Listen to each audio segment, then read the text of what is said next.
of this group of people who can ensure that it stops. And I'm careful to circumscribe it because I don't want it to. This is not the first time, Stephen. I'm old enough to remember the Ali Must Go movement in 1978. I'm old enough to remember the march against IBB, President Babangida. But some of these movements, if we may call them that, they fell away. They frittered away because there was, how do I put it? It was based on individuals of the time or certain persons at the time. No, this is much larger than that. And so we must understand that we cannot even afford to circumscribe it or even afford to uh, put it in a straitjacket. This is the future of Nigeria we're talking about. And I will spend the rest of my life dedicating the rest of my life to this movement where we're going to turn around the fortunes of our country. And even in recent times, I've noticed that there's been, because I understand, sometimes body they tire, body not be wood. Sometimes people get discouraged, but I must use this opportunity to encourage the obedience, to encourage all of us who subscribe to this ideal that nobody promised it will be easy. So when I hear that,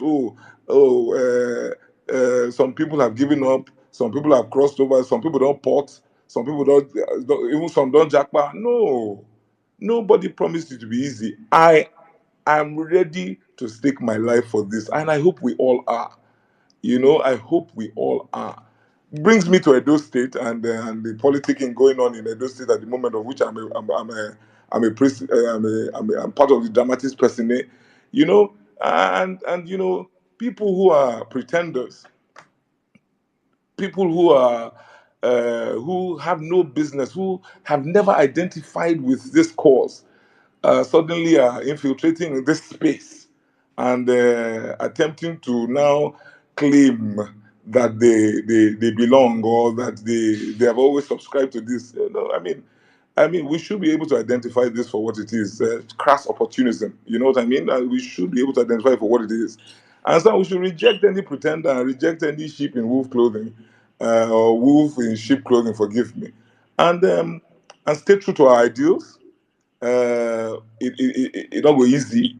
There will be deprivation, there will be threat, there will be loss of life and limb, but we must stay true to this because you must learn to plant trees, the shade of which you may not sit under.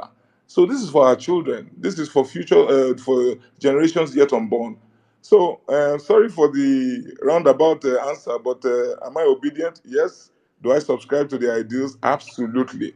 And this is going to be what I'm spending the rest of my life doing. Yes, then the Alex Oti question, very important. Are we going to be a positive competition between the very, very performing star governor we are all so proud of? Absolutely, Stephen. It was only less than 36 hours ago that I sat down with His Excellency and I had my notebook with me and I was just asking him questions, and I wanted to know exactly, the exactly how these things are working out in Abia. I am not a stranger to Abia, so I know that the Abia of today is night and day compared to the Abia that I knew before. The Aba of today, exciting things are happening, and so uno like better things. So I went to see him to discuss with him and find out exactly what his template is because I intend to follow the template, but I intend to outdo that. I intend to, what is the prayer of the father? What is the prayer of the elder? Saying Peking go do better pass him now. So I'm sure His Excellency definitely wants to see us even outdo what he has achieved in Abia. And say, I don't know the carry last. If it too bad, na bracket. But in this case, we're not go bracket. We go pass. We go pass wetin dem dey do for Abia. We go show them say na dem dey learn work. Uh, So Your once we get Excellency, when I we have to get in there, interject here because your mouth too sweet. Eh? Make we try. Make we... it is my mouth is sweet. Sorry, make I remove the sugar. before I don't remove the before sugar. you go hold on for work for here for long, please. I'm trying to make sure. We have as many questions asked to you today because we have over 100 request lines. People on the we have questions, over 300 questions that are coming at you. So please, I will want you to keep your answer as short as possible. If not, 90 minutes we have extra time. Say if you go football match, play match, you get as match go dey draw, you go enter extra time, play penalty, you go fit there reach 2 o'clock. Oh, I know as it dey be. I not run, no, You Saddam. I don't not run? run, no. Aha! More fire I they not go now. run, no. No wahala. We dey here with you. Fire down, fire No down. wahala. Not be, what thing I dey do again Okay, this night? okay. Thank you very much, sir. Thank you for the time. Okay, let me pass the mic real quick right now. I'm gonna open the floor with a very dear woman to me. I call my mommy Bolale is up here, and I want Mommy Bolale to take the next few minutes to ask you her questions. Mommy Bolale, you have the space. Good evening, mom. Good evening, everyone from my side. Barrister Olumide, welcome to Violence Space. This is our home, where we did great things over the last 2 years, and we will continue to do so. Right, my question is simple. I have been observing the chatter on social media, right, and some of it is around your ethnicity, because people say because your name is Olumide, eh, that you're a Yoruba man. Can you please clear that up for us, sir?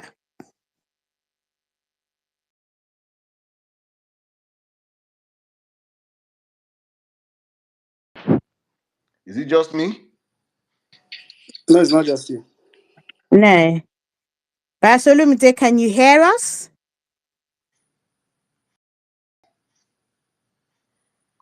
All right. Let me just use this next few guys. When we have gatherings like this, there are people that don't want the space to go on. There are people that don't like the conversations going on right now, and they're doing everything possible to make sure this space don't go on. So I believe the space is being massively reported. I'm getting so many feelers. People say they can't hear. People get to leave and come back. So just in case the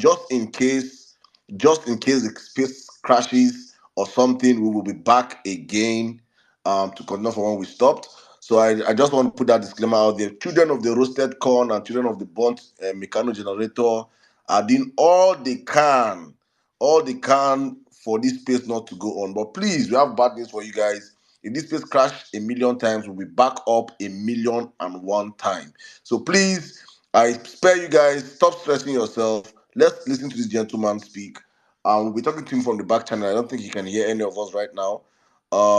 Steve, can you hear me? Yes, Adam, I can hear you loud and clear. Okay, I just wanted to I confirm. So think His Excellency may be back. Can you, Excellency? Can you hear us? I not go anywhere. Oh. I've been did here. you did Okay. you did you hear Mommy Bolanle's question, sir? No, not at Please, all. Mommy Bolanle, can you ask your question again, please? O- of course. Pastor Olumide, my question was that I have observed on Sorry, Mommy social Bolanle, media. sir, can you hear her now? I You can't. can't No, hear her. No. I'm gonna try. I'm gonna attempt to change devices. Okay, No, please. don't change devices. I think Tibolale, you can't hear him, but can you hear me, Your Excellency? Steve, you know what? I'm going to hear her on another. Okay. I can hear her on another Okay, phone. perfect. So, Mommy Bolanle, go on. Okay, right. So the chatter on social media that I've observed over the last number of days since you emerged as the LP um, gubernatorial aspirant for Labour Party in Edo State is it's around your ethnicity. So basically, people are saying that you're a Yoruba man because your name is Olumide. Could you please clear that up for us, sir?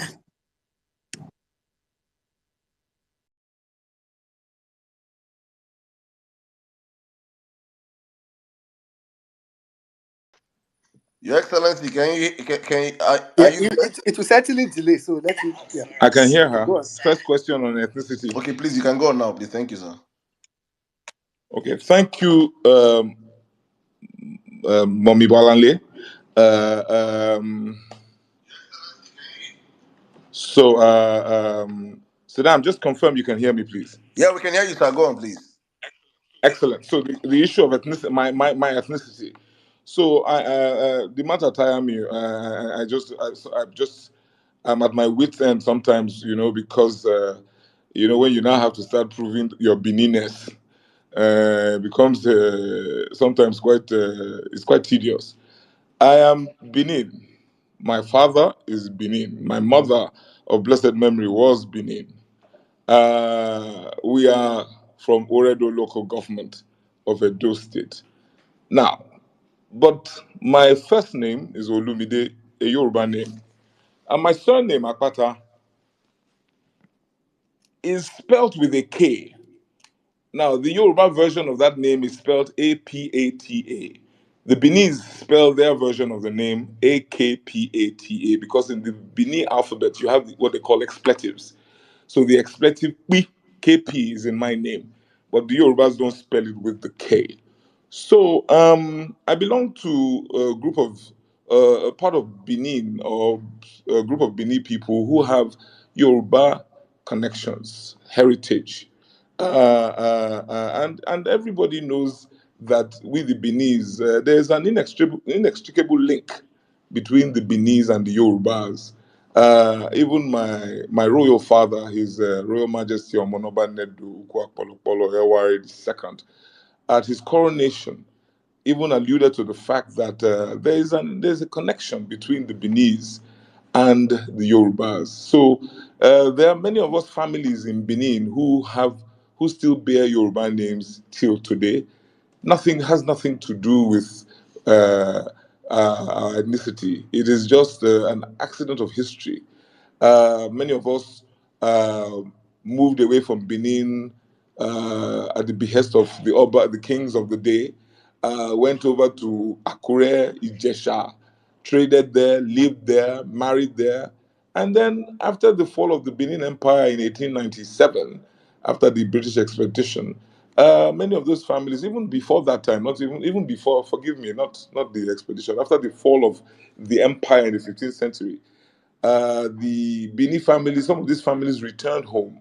And so they came with their Yoruba families and Yoruba names. Actually, my surname Akpata was a nickname given to one of my ancestors. Akpata in Yoruba means somebody who's sturdy, who's well built, like me, actually. So that is how that name stuck. So, but we are Bini, and luckily I have one of my uncles, Professor Inosakai Akpata, wrote a book on our ancestry where it's been clearly stated that the Akpata family is a Bini family, and my grandfather was a chief of the palace in 1939. He was the Obanwoye of Benin, and at a time when no non-Benin could ever aspire to be a chief of Benin. My grandfather was a chief in 1939. My father's elder brother was a senator. He represented Bendel Central in the national in the Senate in 1979. He was also the Oba Yuwana of Benin. My uncle, Chief Tayo Akpata, was of blessed memory, was the Ima of Benin. His name was Omotayo Akpata. My uncle, the one I previously referred to, was Oluwafemi Akpata. We've always we bear Yoruba names and we bear Benin names. I am Osaigbovo. My younger sister is Osarugwe. My cousins are Osato, Osarieme, Abieyuwa. So it is a known fact. But again, I understand we don't teach history anymore in our schools. Culture, we don't talk about our culture anymore. And so it's very easy for historical facts like this to get lost over time. And so it's a challenge to me. I've taken it upon myself to ensure that this book on my family tree, I'm going to order for a reprint, and I'm going to distribute it in our schools in the state, or at least so that people can read and understand that that is how I have an uncle. He just passed. Senior first Bini senior advocate, Kola Okeaine. Kola, first name, second name, Shola, surname Okeaine. A pure Bini man. His father's house was on Idahosa Street in Benin. His son is also a senior advocate now. He is Adeto Kumbo. Okay. So it's just the way, just the way it is. And I'm sure there are parallels in other parts of Nigeria. in Onitsha. There are people in Onitsha who I know they are originally from Benue State, I think it is, or Kogi State. There are parts of the country where you find those kind of linkages. So you don't now say that the person is not Bini because he has those kind of linkages. So, Bolande, I hope I've been able to answer your question. I'm a Bini man, very proudly so, by the way, and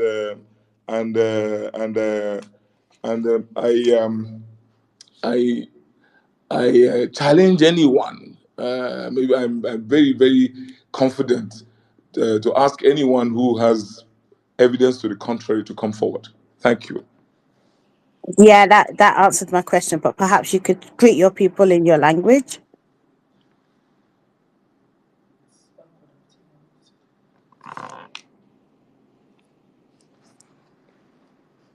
Salam, can you hear me? Yes, sir. Okay, there was a follow up. She said that perhaps you could greet your people in your language. That's what she asked as a follow up. She asked me to greet my people in my language. Yes, sir. Are there Bini people here? Have you heard of Wakoyo, Warimana? Marema, Wakoyo, oh, Meno. Marema. Wamata Mavenya. Marema Yeah. Egwatuo. Wakoyo, Oba Tokwe. He He said, said, Wakoyo, Wabota. Wabizjegbe. Thank you very much for the opportunity. Wahia Wese. He said, he said, thank you, sir. Thank you. I don't know what I Thank said, you. but I hope it entered, though. It's... No worry, you're not the cost yourself. No worry, now blessing. All right, thank you very much, sir. Guys, I'm gonna pause this space right now because I see, there have been so much accusations in the past couple of weeks that they are paying us 500,000 naira to hold space. And people come to this space, 3,500 of you. If I charge people to 2,000 now for this space now, it will pass 500,000 naira. But I'm not charging people. No. The only thing I say people should do to this space is to retweet this space and like this space. People have not retweeted it. You will not hear his voice till I get at least 3,000 retweets. Make we do it like that. What do they do now for this country? Sef? Free thing they do. They like free things. Maybe that's why people have Tinubu. Hmm? Please retweet the space and share the space. We are doing what is happening here. Let's get this space rocking. Retweet the space, share the space, and get more people into the building, please. Take the next few seconds. If not, I will just deal with my guy. We're going to chat for backstage. Make I know how that day. I better he will without. Are people retweeting it at all? Saddam, Eh? while you are waiting for them to retweet it, please, the Facebook link is on the Jumbotron. Please share the Facebook link as well for your people to follow on Facebook. Thank you. Anonymous gang in the building. How on a day now? I don't want to come with a three face. No wahala. We still there for now. Please, our Benin people, request the mic. We're going to be bringing you guys all up and ask your questions with the hashtag Ask Olumide Apata. Only questions asked on the comment sections will be asked here on the platform. And just in case you don't get a chance to speak or ask some questions, but we're going to do all our best to make sure we bring everybody up to ask some questions. But before that, you must have retweeted the space or liked the space. That is how we do things over here. Thank you very much and God bless you. All right, before I look at the let's when Nigeria, how is the retweet number doing? Are we doing well? Can we or do we not our break or make I even play some safe? Make I I mean, play jam. it's not bad, but we can do better. I think. Let's Let's take a music break. Let's take a music break. Let's take a music break. Let's take a music break.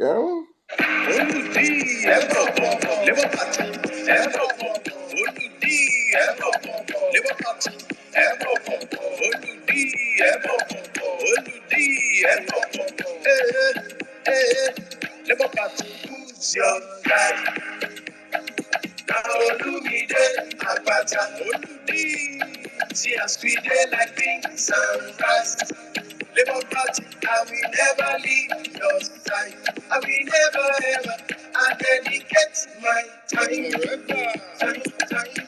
to you, my people. Even if the road is rough, I know mine. Just together we shall stand. All right, ladies and gentlemen, we are still up here tonight. It's the Violence Space one-on-one with Olumide Apata. the LP gubernatorial candidate of Edo State. And he's here live with us. He has been serenading us with his wonderful, I'm not trying to hype you, but I think the intelligence here is top notch. Edo, you cannot miss something like this. That's just me, Odi, my own 2 cents. So if you guys, now you people can see. Thank you very much. I don't know how, are we good to go? Are we good to go? Okay, I think we are good to go. Yes, we are good to go. My Wala record artist, Jimmy has given us a thumbs up, so we are good to go. So, all right, guys, let's keep the space up and running. Let me bring in my sister right now, sweet child. Let me bring you to the atmosphere right now, and let's ask Olumide a question. Sweet child, you have the space in a minute. Thank you. Okay, thank you very much. Thank you for having us, and thank you for having our governor to be here. Before I ask my question, I just want to let His Excellency know that right behind you. You've got supporters. And we will keep ensuring that we fight, defend anything that has to do with Olumide Akpata, Labour Party, and the Obedient Movement. So I would like to ask this question. We've been seeing this news going around often, and I would like you to clear the area so it will just be done and dusted. We don't have to revisit it. We don't have to keep saying all that. We just know that we move straight to grassroots. So now Edo State made a firm decision to eradicate godfatherism, right? And we are actually very determined to keep it that way. We don't want to repeat it. We don't want to have anything that has to do with godfatherism. So there are a whole lot of rumors, right, circulating that Obaseki is your godfather. Obaseki is backing your candidacy. Obaseki is the one pushing you. Obaseki is this. Obaseki is that. Could you please help us confirm this accuracy, if it's true or not? Just let us have your response to this. Thank you very much. Your Excellency, did you hear that? Thank you, sweet child. Yes, I did. Can you hear me? Perfectly, sir. Go on. So I still make a first thank him for the very, very heartwarming comments and show of support. I'm really grateful. And I hope that I'm able to justify the confidence so reposed. To your question, I was asked this question on Rise TV a couple of weeks ago, or probably a month ago, and I told them, I said, head the big person kind cap, right? So I've heard the rumor. It's been bandied around over and over again. It's a broken record as far as I'm concerned. Uh, yes, I know. His Excellency Governor Baseki is a family friend. Benin most of our families are related one way or the other. So, but the truth is that the Obasekis and the Akpatas have a long-standing relationship, right? So we can't deny that. And also, I am an Edo man who has lived in Lagos for over 25 years, just like Godwin Obaseki lived in Lagos before he returned home to be governor. So, of course, our paths have crossed over. He was in the capital markets. I'm a corporate lawyer. So there's no doubt that we don't know ourselves. Now, my senior bros, they're not hide that one. However, now there the matter ends. That is where the matter ends. I am not his stooge. I totally disagree with his style of governance. I think for me, if you ask me, he fall our hand because many of us had hoped that when he went to Benin to be governor, there will be a total change in the narrative, but nothing has changed. I think we're worse off after 7 years of Obaseki. So, and I keep on saying this that it is not how do I put it? I can say this from now till tomorrow. Who won't believe what they won't believe, they go believe them. But the truth of the matter is, we all know who is Obaseki's candidate. So I don't know why we are running away from the truth. That individual has emerged at the primaries of the PDP. I'm in the Labour Party.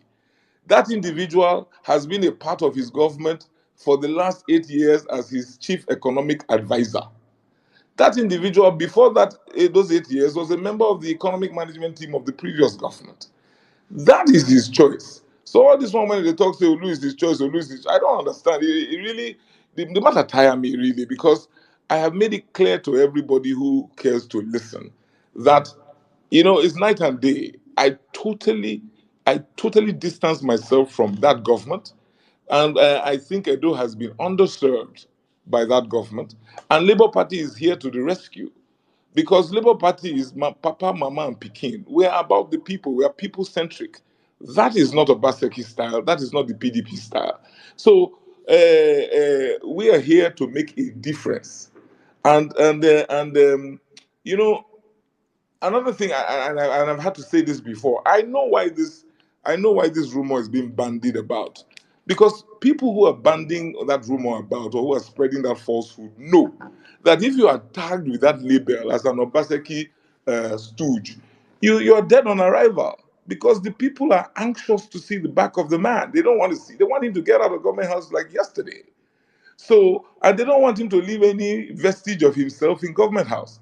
So anybody who is labeled an Obaseki stooge has no chance in hell to be governor of Edo State. So those who don't want me to emerge as governor have found it very convenient to call me an Obaseki stooge.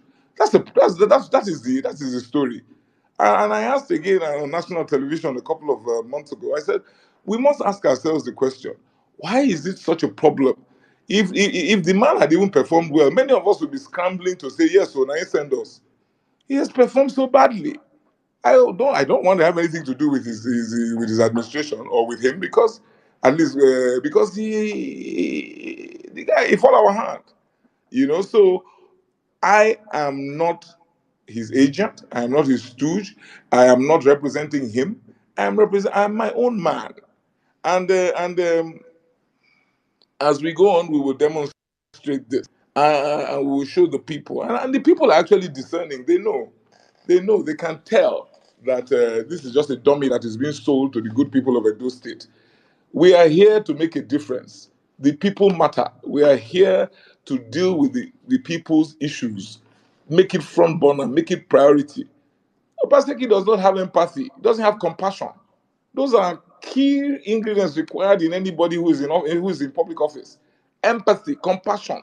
You must be interested in the people. That's where we differ. I feel for the people. That's why I left private sector. I have left my life as a corporate lawyer to come home and make a difference. So, sweet child, please tell anybody who comes up with this conspiracy theory that is bunkum. It's utter rubbish. I not be Obaseki agent. uh The person the big pass something. By the way, which message you want send me? Now the road when you not tar, school when you not do, hospital when you not do. Now that message you want send me. I beg, we leave that matter. Thank you. Thank you very much, Sal. I be want tell you say, as you just talk say na the road when you not do, na the hospital when you abandon, but then another one you want to send you. Thank you. Say you help us clear the air. At least people when they go around they talk say apparently you want to continue with person where they already fail. You want continue with the governance. And they tell them say na lie. Say the person when we know, the Oludi when we know, he not fit. And thank you say it already clear am. And I go like actually also mention say I be better Edo Central lady straight from Correct. my mama na Ekpoma, my mama na papa na Ekpoma, east and west. So we know better thing. We know they follow. We know they do say, oh, say na our turn. No, no, no. We don't already see say we not fit continue with it. You know our side now. You know say how they take abandon them. And they Yes, dey now. very very happy say you not just be ordering Nigerian. You're not going to be ordering barrister, lawyer. You can't be obedient because we know say every obedient now obedient when get conscience, obedient when get integrity, obedient when we know say you feel work for the people and you know you are there for the Edo people. And I would say a very thing. I don't really even dey congratulate you now. So Congratulations, Your I collect Excellency. them. I receive I, them. I collect them. I believe you. I believe you. Thank you very much. And we look forward to working with you. Like I said earlier, we will not take this lightly. We will ensure that LP takes it and we'll ensure that Oludi becomes the governor of Edo State. Thank you. I yield. I appreciate Saddam. If you just give me 1 second to respond, Go not on, verse, sir. Go eh? on. I thank you very, I thank you very much, and you are spot on. You see, number one, whoever this matter na referendum, this election when we dey talk when they come so, who want make Obaseki continue? Make him vote for PDP candidate. Who want make Obaseki go house, carry a load, everything, come out Bini, vote for Labour Party? You was in a night and day, total difference. I happy say you mentioned Edo Central, but yeah, see, I went round Edo State 3 times, and Edo Central too 3 times, and what I have seen, it just convinced me. Say I made the right decision to run for office. This matter, I not be here. When I start my campaigning again after Easter, I will go with my video camera. I am going to do vlogs. Make una see as matter bad reach for Edo State. Make una see as this matter reach for Edo State. I recently renovated a school in Ewato in Edo Central. If you remember that school, now the school when children they lie down for on top their belly, they they take note for class. We It's remember. We see 'em. yeah, I got to go there now. As nobody agreed do, I go there, go do it now. If they like me, they talk saying that politics not concern me. I go do them because we don't know whether president go come up for that school, whether governor go come up for that school. So I go do them because they don't care about our people. So all those talk of look, monkey, a leopard cannot change his spots. Obasaki day where he did, me I day where I did. I thank you, sweet child, for the opportunity. Thank you very much, sir. Thank you very much. Thank you, Switcher, for that wonderful convo and question. All right, let's keep the conversation rolling, guys. Let me check. I go there. I'm going to be holding this thing. Oh. You see. They say you people are a product. Your leaders are a product of the people. Una go dey shout, dollar is high, oh, things are hard, oh. Una hand self hard. Like you people on this space, you people are the problem. You people are the Binance that's making naira go high. I don't feel just retreat space. I don't feel just share space. So now But wetin I dey suspect. eh? E be like say this way that they talk now. True, be like say Abado men pass obedient. Now wetin I Children dey of the feel. roasted corn. You don't call them what they are. Children of the roasted corn. And children of the burnt Meccano generator. Please retweet the space and share the space. So are you people not gaining knowledge? Are you not getting knowledge? What people don't hear, we're not licking microphone here. We are speaking to facts. No licking microphone like ice cream. All right, let's keep the conversation rolling. You know they laugh. JJ, are you ready to call me right now? If not, I'm going to pass the mic over back to Steven. Sorry, back to Steven. Then I'll come to Pels. Well, Nigeria, if you have a question, you can always come in with your question. JJ, if you're not ready, let me. Are you ready, please? I'm ready. I'm here. Okay, JJ, you have the space. Please, in a minute, ask your question. Yeah. Leader, Domosa. Saddam, thank you very much. And Stephen, I agree the house. I want to quickly ask, so how do you intend to combat the menace caused by cultism in Edo State when you become the governor? Thank you, sir. Thank you, Joshua. Thank you so much. This is a question that is so important. For me, I am going to attack that problem frontally, and the first thing to do is just create outlets for our young people. It's a question that speaks to the issue of our youth in Edo State, and the fact that there's a total, almost near total failure of government to provide opportunities for the youth. Now, I went to the University of Benin. I graduated in 1992, so I'm not unfamiliar with cultism. But when I go school, when people do cult finish, as they graduate for the cult, they go face life. But what we find today is that these young people take cultism, carry and enter town, they turn themselves into contractors to these horrible politicians who have weaponized this thing and then use them as agents for their dastardly enterprise. And every election cycle, these young kids offer themselves and they are used by people when they go use their children for that kind of thing. All their children, they London. They use them for that kind of stuff. So for me, we are going to create opportunities. Firstly, uh, uh, um,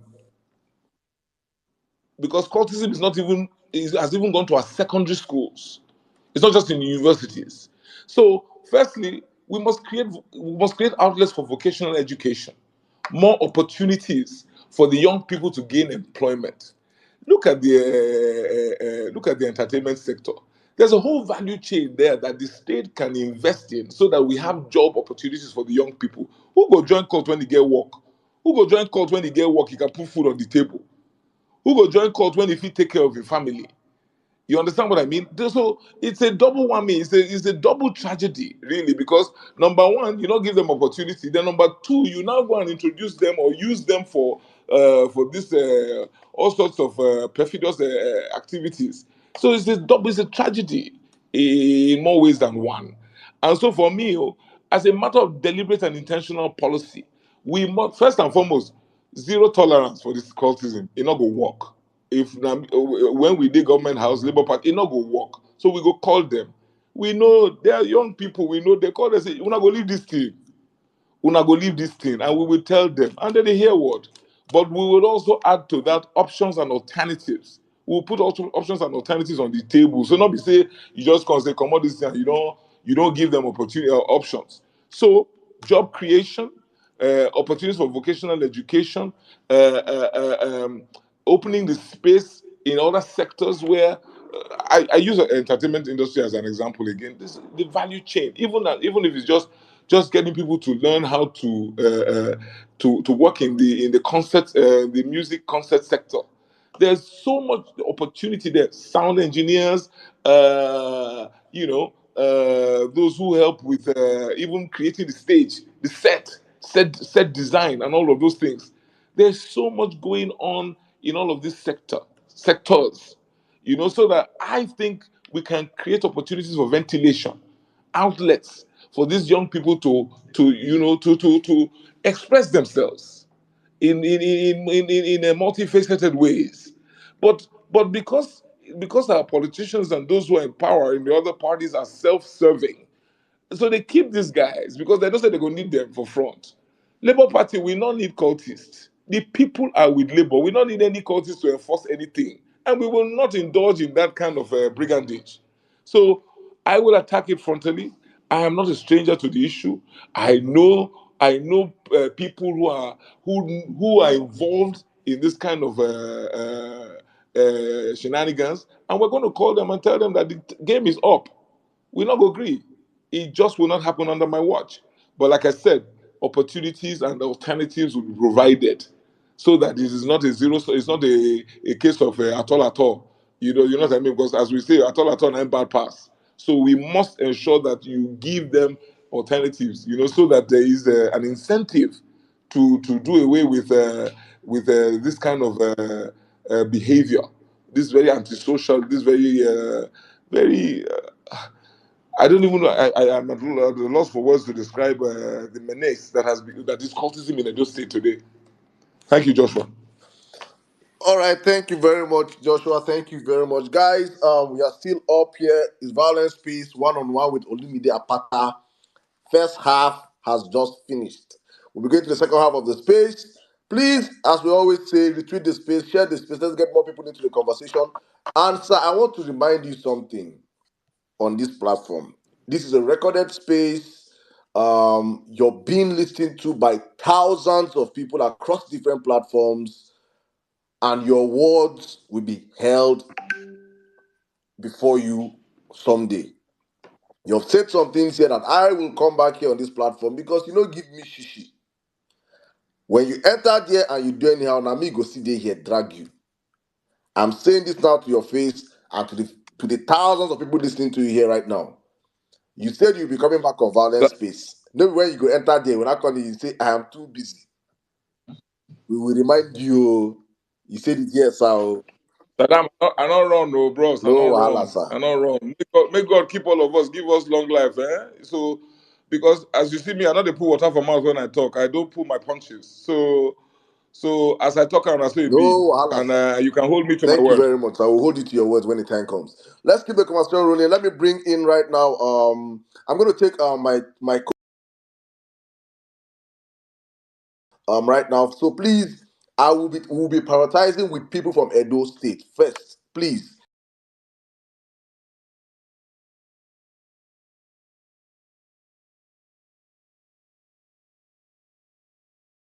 we will be prioritizing with his people that are going to vote. So whatever divide you're on, because I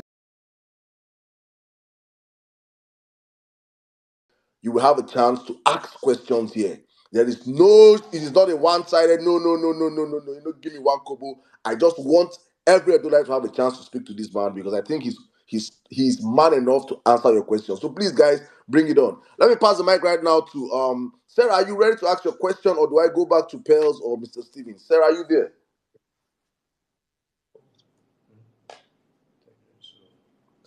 All these Nigerian people on our network. That's you know, MTN also run away. MTN don't run. You know, say every company they run from Nigeria now, like say, right? They say they do Olympics. So let me talk to people that are Steven, Nigeria, USA. I can trust your network. Nigeria, when His Excellency comes, he will work with the federal government to fix data, internet infrastructure in Nigeria. It's a crime, actually, not to have good internet service in 2024. That's not my question. Your Excellency, thank you so much. I've been grinning from ear to ear. You are really a very, very passionable and a likable person. Your ideas are spot on, and I want to quickly rush to my question before Saddam ring bell. My question is, Your Excellency, Edo State has the highest number of citizens based in diaspora. Don't quote me on I don't have the numbers, but naturally, now we many pass for the diaspora based on our number compared to other states in Nigeria. It is rumored that every house in Edo has a family in Europe or North America. How do you intend to engage this vital demography to ensure they buy into your agenda and support your campaign and also return home to invest in the modern Edo you are envisioning?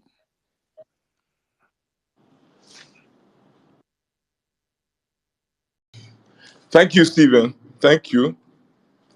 Um, yeah, I don't have the numbers too, but you are not too far off the mark. It is a huge number of our people who are in the diaspora, and it is a major resource that has, however, to my mind and in my view, has remained untapped in ways that would be optimal. I think it's quite disappointing because, like I said, it's a huge resource. We know how many of our people are out there passionate about home. Diaspora remittances to Edo State, I mean, is phenomenal, and I don't think it's equaled in any other part of the country. Again, like you, I'm not going to bandy number. I'm not going to say hold me to these numbers, but this is the feedback we get. So the question is, why are we not utilizing this group of people optimally or effectively? And so I definitely intend to use them because it is in my enlightened self-interest to do so. Uh, um, I mentioned the school. I renovated a block of classrooms in a school in Ewato, in Edo State, and I tell you what, the school authorities were afraid to engage with me because there just seems to be an unwritten rule that people who want to help out in that manner are not exactly welcome. And I've engaged with the diasporans, some of them, and they have told me that whenever they try to engage or they try to work with government, they are met with red tape, bureaucracy, and of course, a lack of transparency. So they are discouraged, and they just keep their monies to themselves or try and intervene directly. But the result of this direct intervention is that it's haphazard, it is not organized, so you don't get the kind of value you want from that kind of intervention. So for me, it's not rocket science at all. It's a no-brainer. We know where our people are in the Americas, in Europe. We will engage with them. We will set up a PPP office, or at least a department in the PPP office for this purpose. There are people who travel to the Netherlands from Udo, sorry, from EC, forgive me, from Iguabazua. There are people who traveled from Abudu and who are passionate about their home, who want to come back to a better society and are ready to contribute to that. So there must be a way to harness that resource, and And so for me, I intend to engage with them. It's just about all about inclusion. Let them know that you consider them to be important. Let them know that you value their contributions, and don't talk down on anybody. Nobody has a monopoly over all ideas, or nobody's a repository of all wisdom. You must take in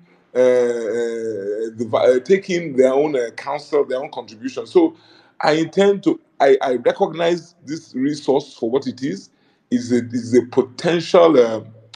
How do I put it? It is a put. It will actually transform Edo State if we're able to engage with our diasporans, and not just about money, Stephen. It's not just about money.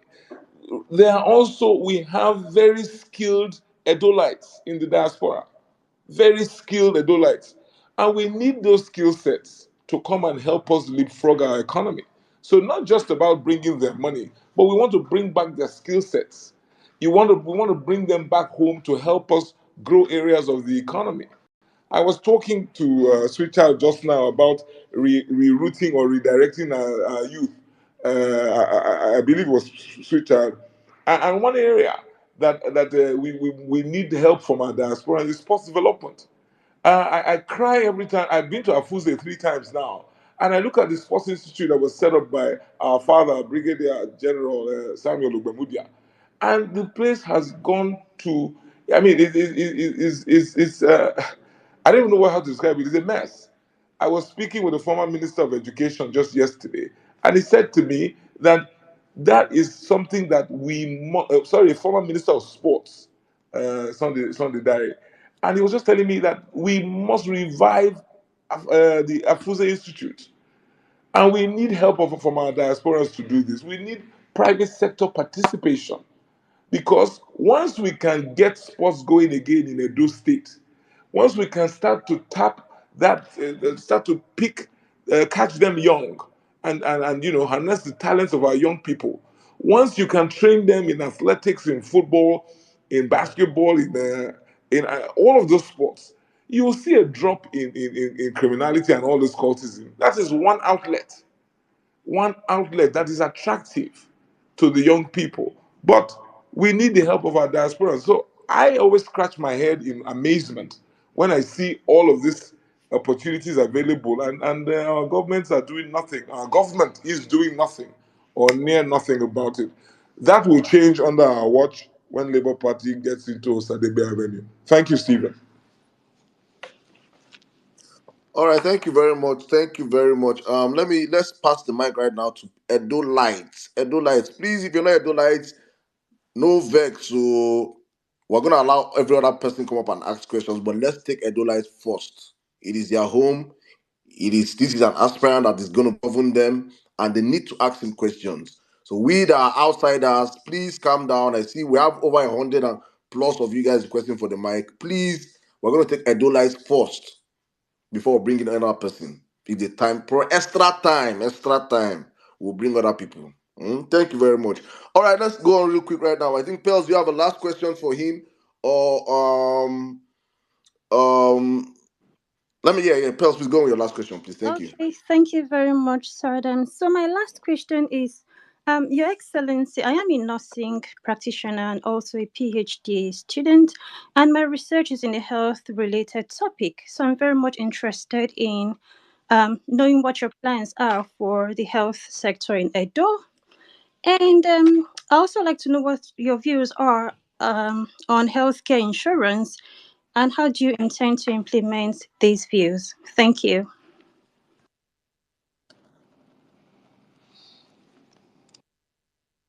Can you hear me, sir? I can hear you. Thank you very much. Healthcare and healthcare. What are our plans for the healthcare sector? Good, great question. Thank you for the opportunity. You may not know I'm the child of a doctor. My father is a doctor. He's 84 this year. He's 84, but I grew up in the house of a doctor. So healthcare is healthcare is a human right. Healthcare is a human right, and I'm glad you're a healthcare professional, and so maybe as we have this conversation, you might tell me whether I'm being naive or not. But the first thing that bothers me is the fact that our primary health care, we just pay lip service to the issue of primary health care, the primary healthcare system, where you're supposed to have primary healthcare centers. Is I understand it to be the hub and spoke model. These primary healthcare centers feed the tertiary institutions. There's no reason why Mama Osayande would have to take little Osayande to Central Hospital or to UBTH in Ugbo just because he has a migraine or something. And each government, each aspirant or each candidate comes and tells us how they will do so much in the healthcare sector, how they will, in the health sector they will set up primary healthcare centers, and I'm just amazed that it just never happens. We don't they don't exist. Where they exist, there's no personnel, there's no equipment, there's no medication, and this is something that is for the is closest is for the people. So in England, we know the NHS has been there for what, since 1948 or thereabout, and it keeps on going. It has its stresses, it has its strains, but it keeps on going. We do not even bother. So I mean, healthcare, as far as I'm concerned in Nigeria, and I ask my medical doctor friends to forgive me, it just doesn't exist. It just doesn't exist. At least not at the level where you find the bulk of the people. They do, and again, I repeat, it's a human right. But so what do I plan to do in Edo State? We will deal with it at that basic level. Primary healthcare issues must be dealt with. We must adopt the should I call it the Zenith Bank model? You will find a primary healthcare system as a center at every turn.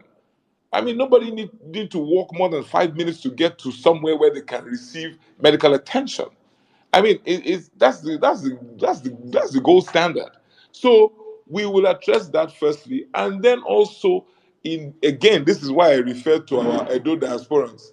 I don't know if you've been to Charlotte in North Carolina, and you see all our doctors who are there, and we have so many of our people who in the medical space who can come and help lift us out of the doldrums. And for me, we will need to ensure that while we deal with the primary healthcare centers, we address the issues of our tertiary institutions.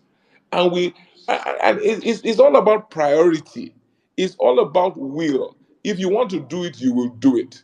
And so, and this is a perfect point to segue into your second question, which is about insurance, because insurance, you can't people insurance is, how do I put it? Is a condition precedent for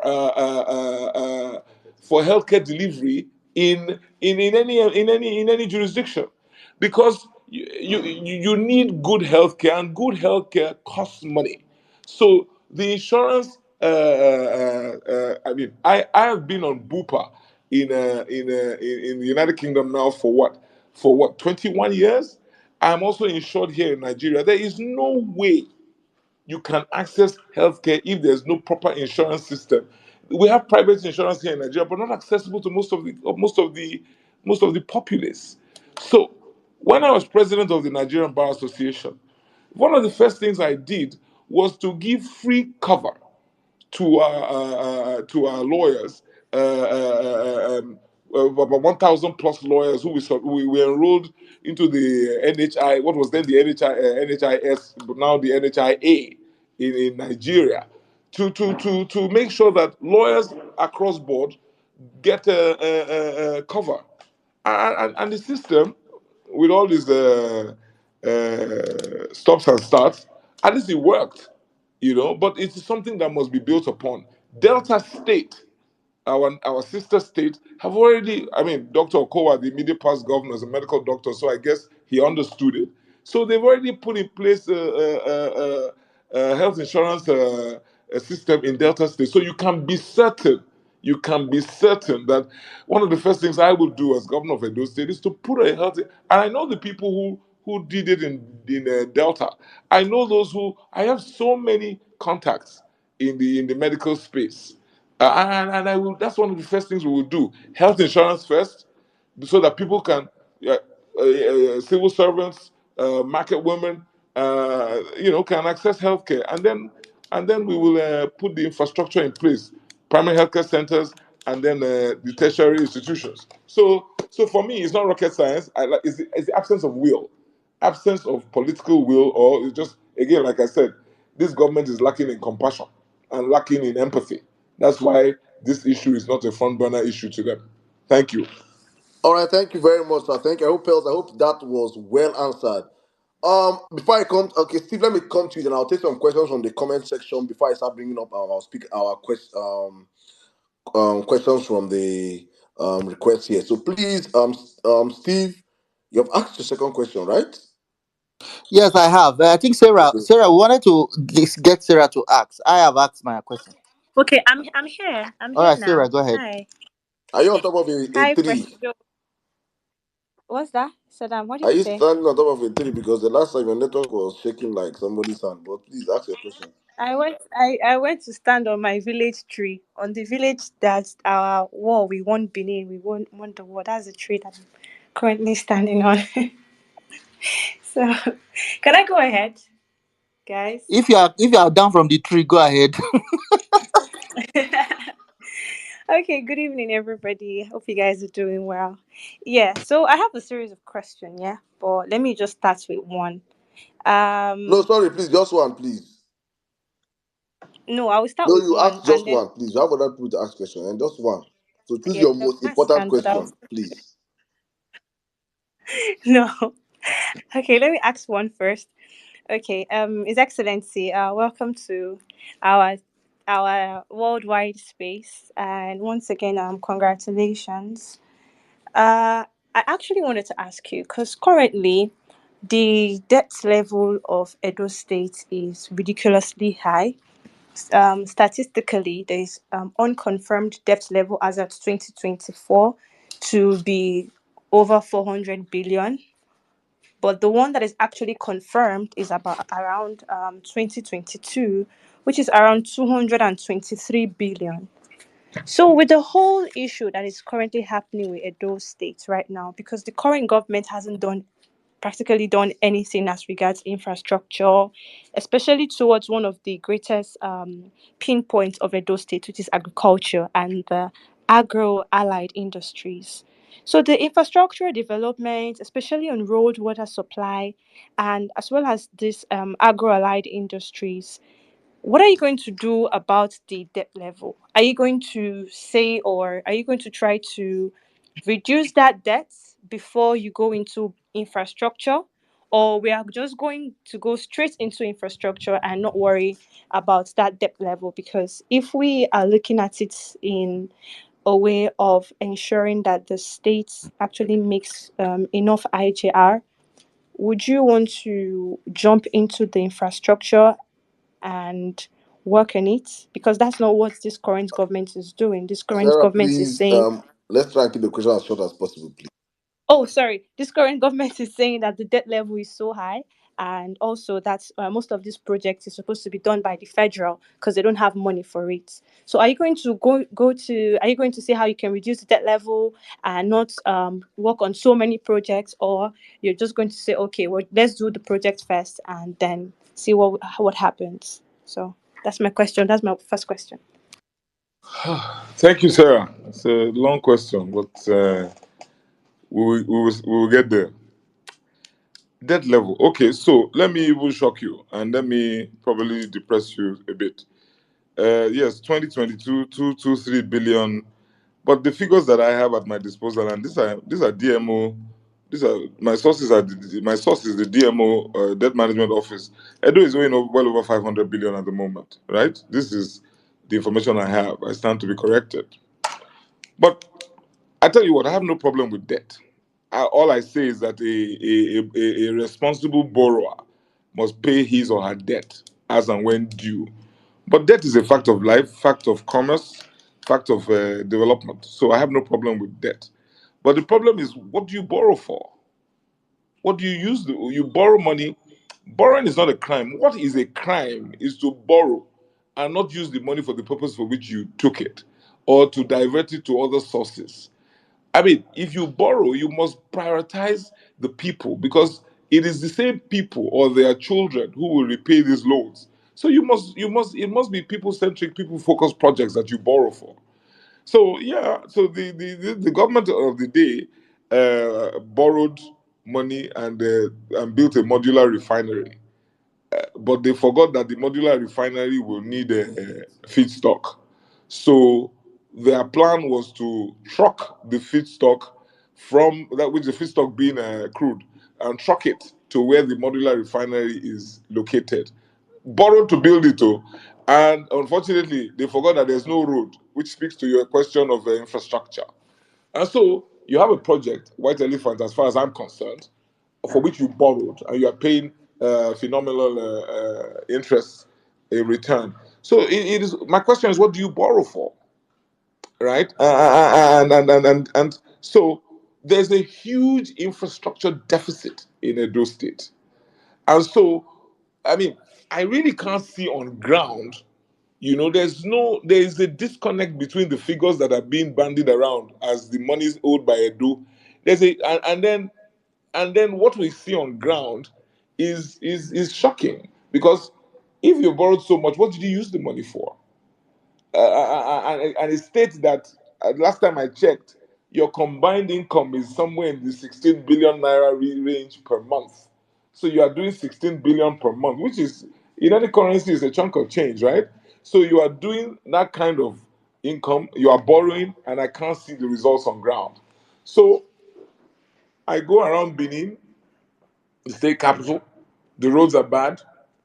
It's about to start. The rains are here, are upon us again, and all our people have their hearts in their mouths because just one day of rainfall, and you will find that the flooding will blow your mind. So we have drainage issues. So I will focus on debt repayment, yes, but please understand that I will not lose sleep over borrowing if we need to borrow. The question is, when we borrow, we must borrow and put it into sectors that can get returns, so we can pay down whatever it is we borrow. You mentioned agriculture. I will borrow for agriculture. I will definitely borrow for agriculture because of the multiplier effect it will have on the economy. So that is an area that is so I'm so passionate about, because not only will you, through agriculture, you can feed your people, which is the very first thing. Coincidentally, I was listening to Dr. Additional, the president of the African Development Bank, today on television. Same point he was making. You feed the people. You must First thing, you must feed your people. So if we invest in agriculture, we can feed the people, and not just farming. It is the entire value chain. So you're talking about investing in storage facilities, but more importantly, you must encourage the sector, because government must be a ready off-taker of produce. So government must organize itself in such a way, maybe with private sector partners, so that you can offtake, so that the farmer is guaranteed offtake, so that he is able to go back and plow and plow the land again and plant again.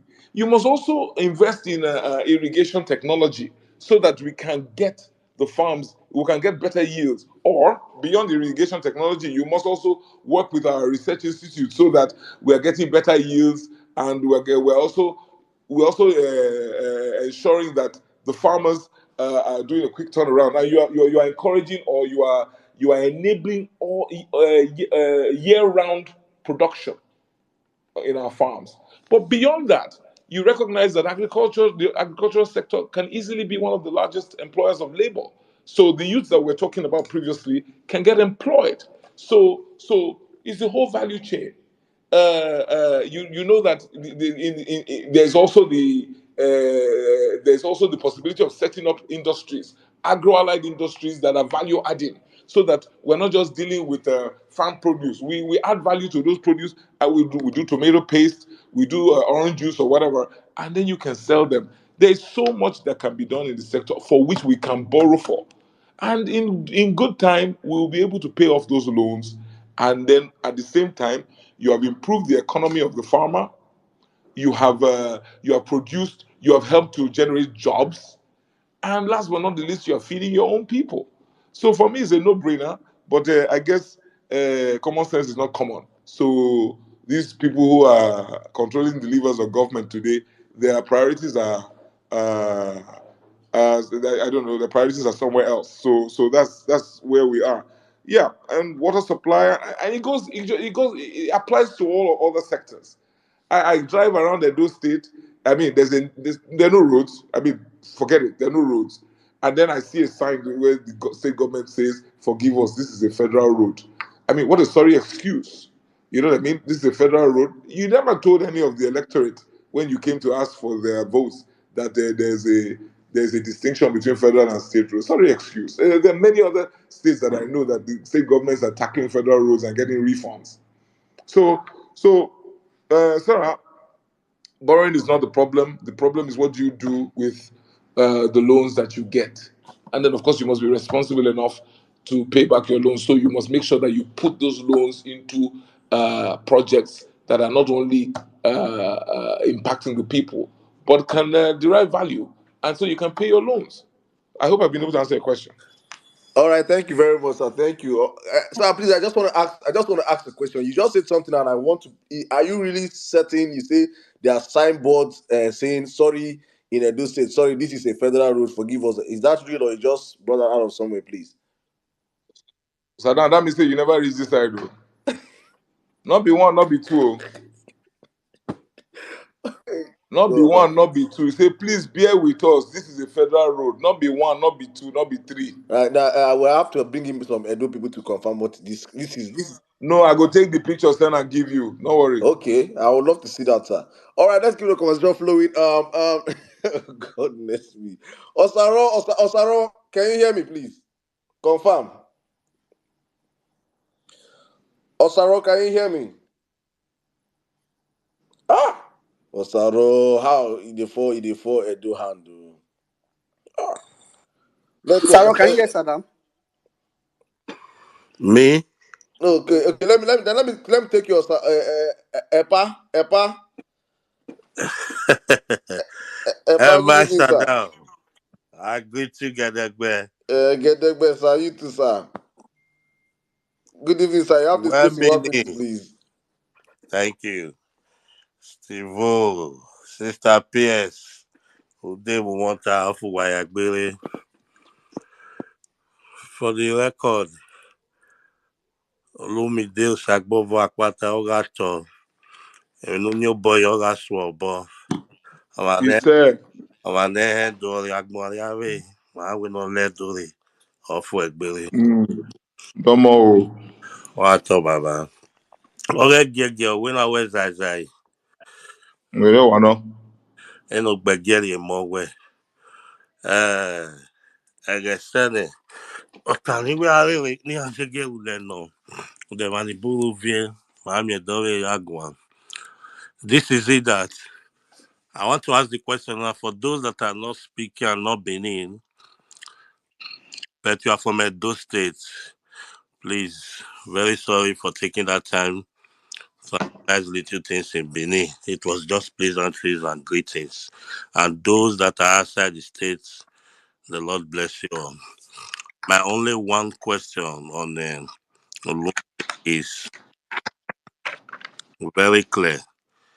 Now, as a contestant under Labour Party, and you're among these three now, the only thing when I get now is on that very day, because we could see, say, we know the year of APC for Edo State now, and I'm meeting the deal. So, on that very day of election,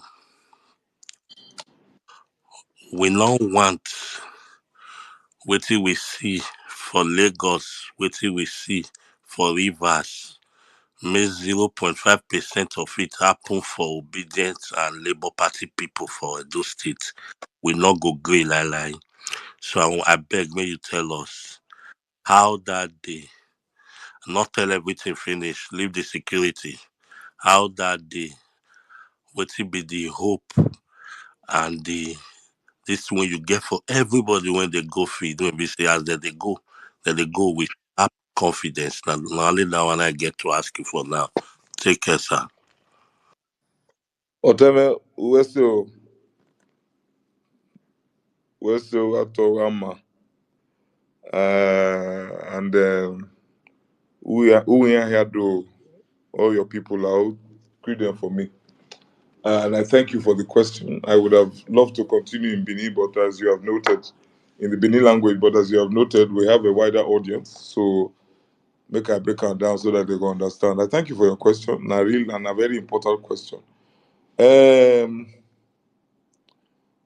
they say 2024, not agree for anybody. But when they talk, I just said to myself, I say, well, me never agree before one day. So whether at 2024 or 2025, I don't agree for anybody. And I belong to the Shangri generation. I cannot agree. So I have been able to demonstrate this matter. You are referring to the process. First and foremost, Labour Party, the people are with us. So that one are the first part of the equation. The people are with us. So we will just secure that one first. We will not take the people for granted. We continue to sell our message to them. Say, see as we be, see as we be. We are about you. Now make us come out. Even as aspirants, I have demonstrated to Labour Party in those states, say now because of the people, now I come out. Other people they carry their money go serve different juju for the party. No, me I carry anything when I get, I go and give to the people. Even if na Christmas hamper, the last man must get his own. If they not get another come out there, so you have to secure that the support of the people. Demonstrate to them that you are for them, you are about them. And the people, they know, they get sense. They are discerning. And so they know who they for them and who not they for them. That's now why, if you follow our primaries, now be film trick. Oh, I scored 316 out of the available 343 delegate votes. Not be film trick. Now simply because the people don't say this one, now our own, he is here for us. Our matter now matter. So that are the people. Then, but the one thing when the people ask me, for inside Labour Party primary, they say, we go support you, but you go protect our vote. I tell them, I say, leave that matter. Leave that one for me. You get how now? Sure. You get how they do am. You go close mark the process. Who want do bad thing before? By the time you see your eye, you not go do bad thing. We go close mark the process, and that is what we did in the Labour Party primaries. The will of the people prevailed. As they choose delegate for field, now that same delegate 9 day the list will come out. Of course, the other people they try. People will not want better for Nigeria. Bad head people they try. They want to try bring other lists. We block them. They're not fit. As you talk, we're not going to talk the way when we go do them. All I'm telling you is that we not dey agree. I became president of the Nigeria Bar Association in 2020. We not agree for that too. All the people don't talk say they go vote for me, but they call they ask, how will this thing be? We block them. We made sure that the will of the people prevailed. So it not go different for this election when they come. And I'm not just dey run my mouth. Oh, we go block them. But you know what? Not be only I say we. Wait till I talk. We not be only me. Oh, the voters in Edo State, everybody get to shine their eye too, because this matter. Barack Obama said democracy will flourish if we fight for it. We now go agree, and I've demonstrated it twice already. And for the election when they come, and so it go be. Oh yes, there are many stakeholder engagements that need to be done. You talk security just now. Oh yeah, that one a part of the matter. Nobody go come say na so they snatch one ballot box. Who side? They mad? No, it not go work. So Oteme, that's the much I can say here. But I give you my assurance. Um, I don't show my part one. My part two not go different like that. It will even be an improved version. So that much you can take it to the bank that the will of the people must prevail. We not come here come look at a bridge. Thank you. Thank you very much, sir. So, when people were exchanging pleasantries, there was a word that caught my attention. Via another via the inside. I don't know what people were saying, no, but I know you meant well for all of us, right? Sorry, Saddam. You say what you do again? No, when people were exchanging pleasantries with my EPA, You put Evian. So I said, I hope Yeah. it is well for us here, right? You are Okay. safe. You are Okay, safe. sir. Let's let's You are let's safe, go with the Baba. conversation. Osaro, Uh-huh. Osaro, are you there? I did, yeah. I gallant. Sit down. Uh, Finally. finally, 1 minute to 1 minute before your people go do you the thing. Hurry up. Sada, no worry. Inside that your Evian, another Evian day inside. Para de body. When I greet Okpioba, Olumide Osaigbovo Akpata, Domosa, Egwatuo.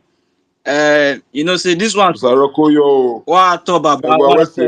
what off Wegbe. Egwa Wese o. One love Baba. What why is it to ado atewe toyo domo. The thing be say. Igi tourist. Iye tourist utane baba utane off Wegbe Baba. Then Aragbera on the igi authority. You got tough for igi authority. Ugbe. So the thing is, Saddam, time Osaro, we no go come out here. Time Osaro, we no go come out here. my time day, Jimmy. Osaro, Pa, Toya. 30 seconds, Toya for you here. Maybe. ẹ worry. Ẹ pa, my own question.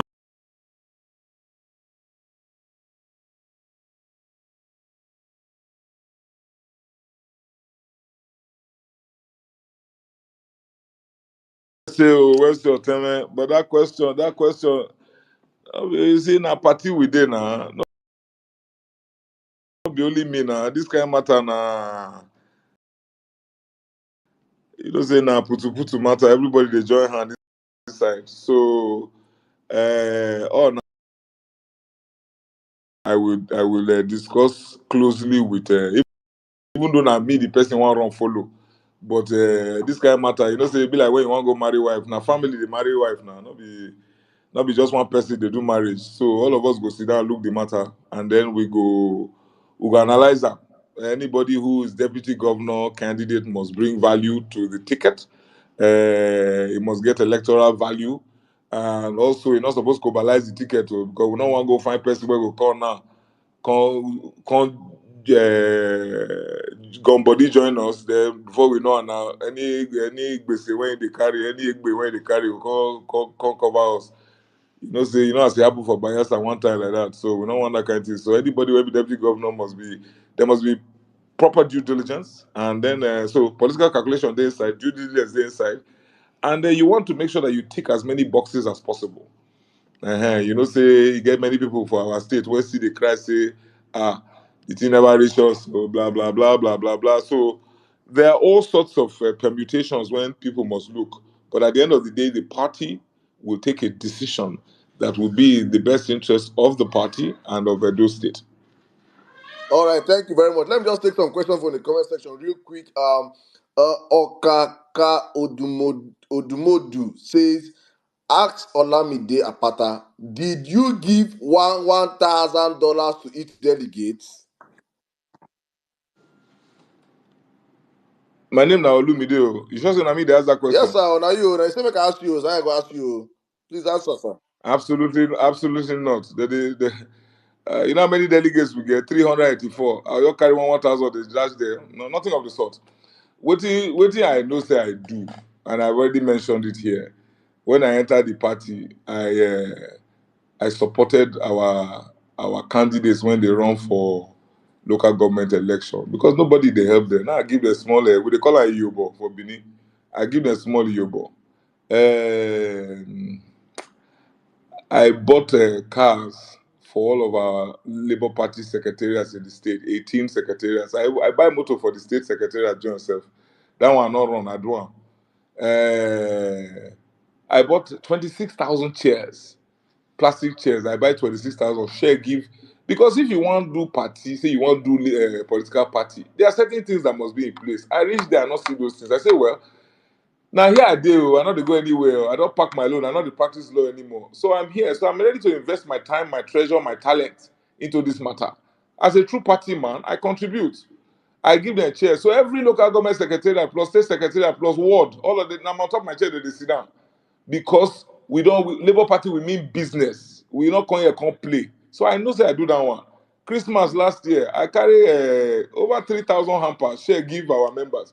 So if not that one, yes, and that now why they support me, because I have shown that I am here to build the party. Uh-huh. $1,000 not be being, so I don't know about that. So I better be tell Okaka Odumodu say nothing of the sort. Okay. Okaka Odumodu, you don't hear him, Abi. All right, let me ask one more question from the Mm. comment section. Then I will take up speakers here. Please, guys, if you have asked a question, I don't have to bring you down. For Jimmy, your hands were I saw your hands up, but let me ask a question in the comment section. I'll come to you. All right. My brother Naira Exchanger says, let me ask you this question. Nepotism is rampant in Nigeria. It has become a society where sons enjoy political privilege from your government if you're elected. What are your thoughts on nepotism? Nepotism is the bane of our country now, at least one of the many. I believe in merit. So I can commit to you here that it's not Olu and Sons Nigeria Limited, now with the enter. It is government based on merit. Again, I borrow a page from from Dr. Alex Oti. He told us when we were with him recently that all permanent secretary do exam before. That's all directors when they want to promote a permanent secretary, they do exam. So much so, say one Edo man when they stay Abia, he pass. Now he get the highest score. They give a palm sec. Now Edo man, that's merit. Edo man, the boy, the gentleman has been in Abia from in youth service days to now. He do the exam, he pass. This is Dr. Oti's own testimony. And the guy has become a permanent secretary in Abia State. No, I can't do nepotism because at the end of the day, you suffer. You suffer for the consequences. So you go and put a square peg in a round hole because say na your brother or na your sister picking. No. Instead, I go dey find my money they give her every month, say carry go chop. If not that one they find. Not to come and say, oh, come and sit down here because you are my brother. Come and take a position that you are not qualified for. You are not competent to administer. No, it's not gonna work. So you see, my generation, Saddam, my generation, we are a tribe. It's meritocracy.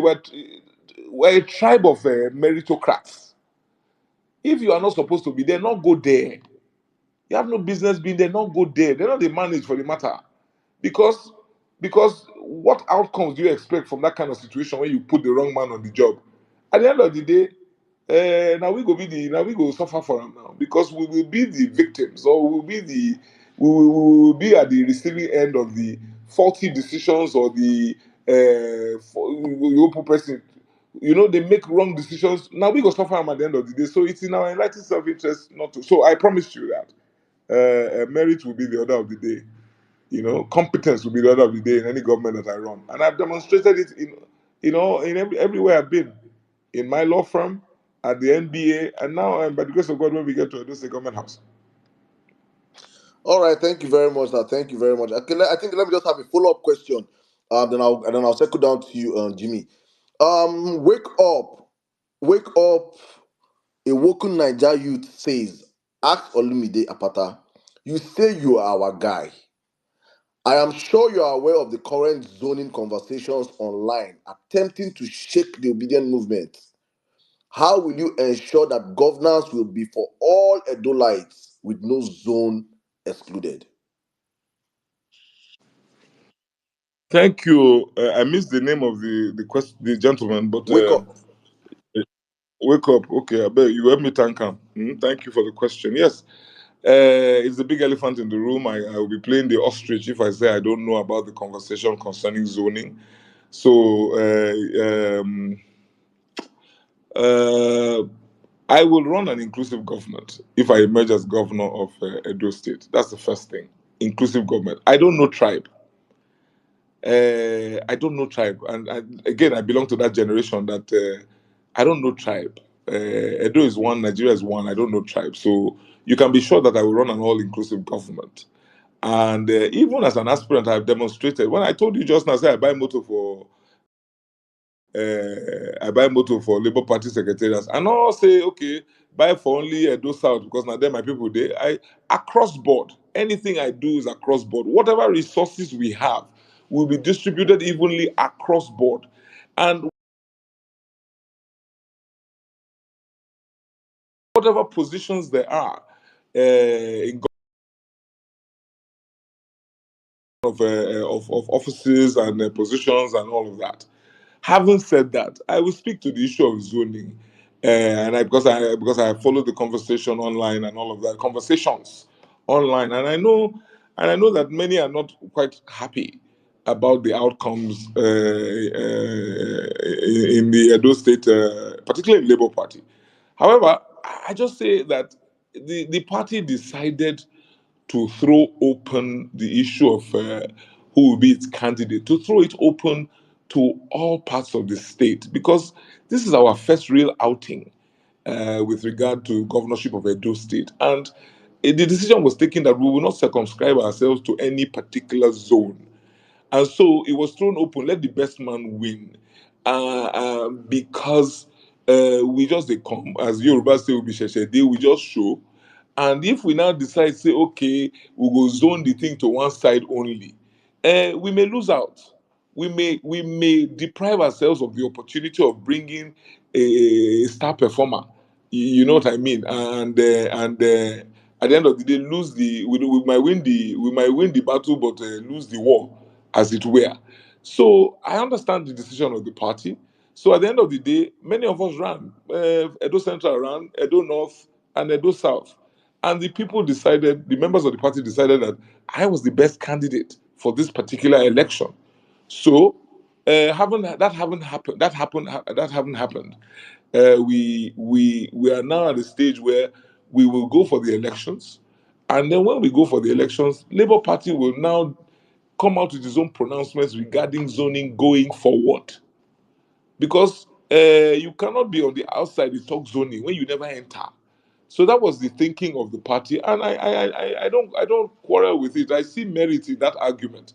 Having said that, oh, I recognize that there are certain imbalances in Edo State that must be addressed, and I assure you that Labour Party will address the imbalances. Unlike the other parties who pay lip service to the issue of zoning, and make it a convenient conversation only when elections are around the corner. As the election finish now, come Saddam, come Edo, you go see everybody not go talk zoning again. And indeed, has there ever really been zoning in all of these parties? Because really, you know what I mean? They pay lip service to the issue. There are many imbalances that must be addressed, not just only in what you may call it, in one zone. You know, Akoko Edo is one of the oldest local governments in Nigeria. Has remained the same one local government since 1963. Akoko Edo. The Onwa people have complained also of marginalization. Edo Central have also complained. The Ishan people, the Esan people. So Labour Party intends to come and address all of these issues when we are in government. We cannot do anything about it from the outside. So, which is why I can assure you that a Labour Party government will be inclusive, will be accommodating, will take into consideration the yearnings and aspirations of all parts of the state.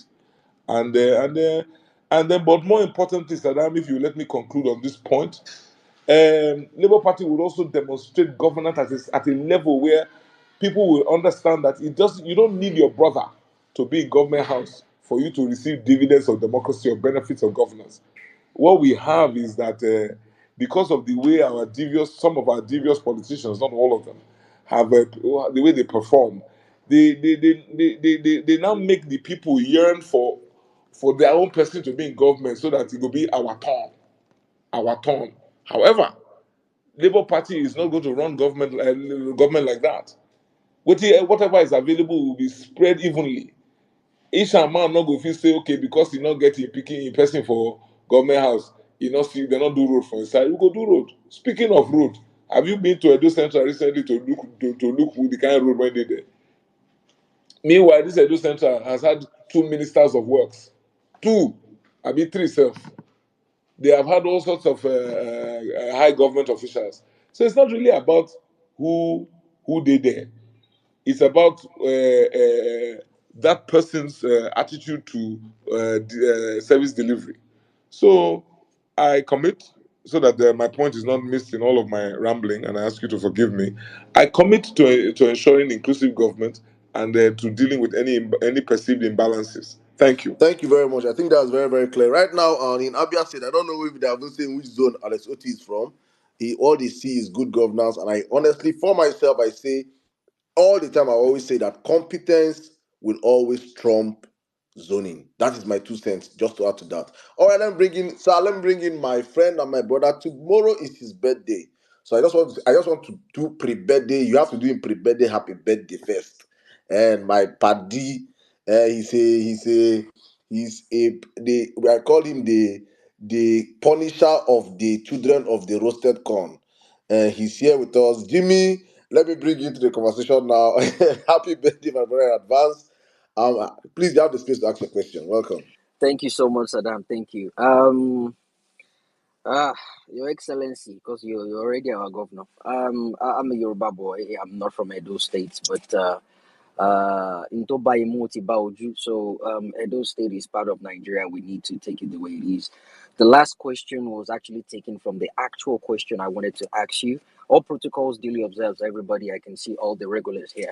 So I was going to ask of your insight, because I've been asking this question and I've not actually gotten any specific answer. I was going to ask was, what is the genesis of this zoning?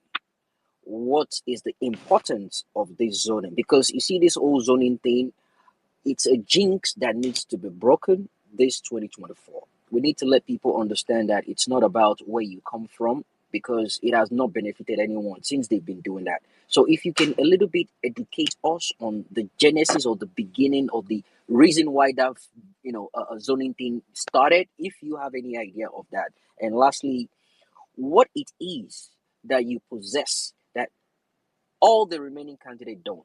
Sell yourself to us. Let us know how outstanding you are, and that will be what we will be capitalizing on. That will be the basis at which we will be promoting you everywhere we go henceforth. Thank you. Thank you very much, Yomi Eshegun, and happy birthday in advance. I wish you all the best, and I pray for long life and prosperity for you, and in good health, of soundness of mind and body. Um, I think I alluded to this. Your first question, I think I gave some background. This zoning business. Well, I don't. I will not say I don't subscribe to affirmative action. Is affirmative action, which zoning is a